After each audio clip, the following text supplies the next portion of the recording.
वाडी भागातून आलेले ओबीसी समाज बांधव, माता आणि भगिनींनो,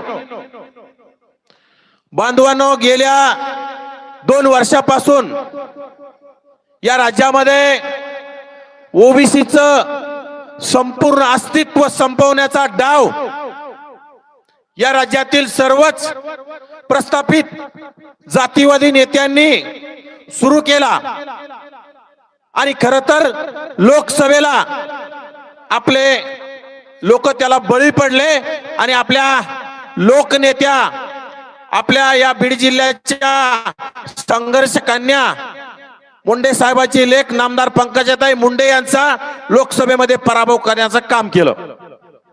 परंतु बांधवांनो, आता ओबीसी जागा झालाय,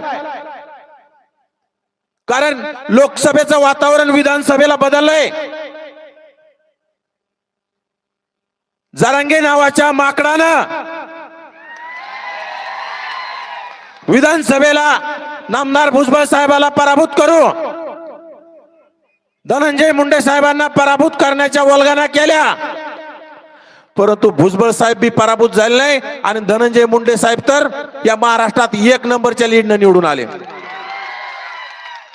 मग त्या 5वी नापास बांडगुळांची काय ताकद आहे आता महाराष्ट्राला माहित झाली। खरं तर उठसूट ओबीसी नेत्यांना टार्गेट करायचं, उठसूट ओबीसी नेत्यांना टार्गेट करण्याचं काम सातत्यपूर्ण त्याचं असतं।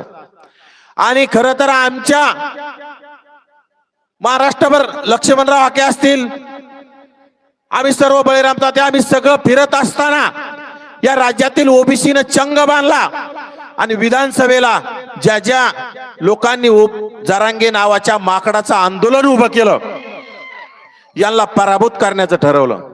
त्यामध्ये घनसावंगीचा आमदार राजेश टोपे, तुमचा गेवराईचा माजी आमदार, त्यांनी आरक्षणासाठी राजीनामा देण्याचं काम केलं होतं असा लक्ष्मण पवार, त्यानंतर अचलपूरचा आमदार जो अपक्ष निवडून येत होता वेळोवेळी असा बच्चू कडू, या 3 लोकांना घरी पाठवण्याचं काम ओबीसीनं केलं।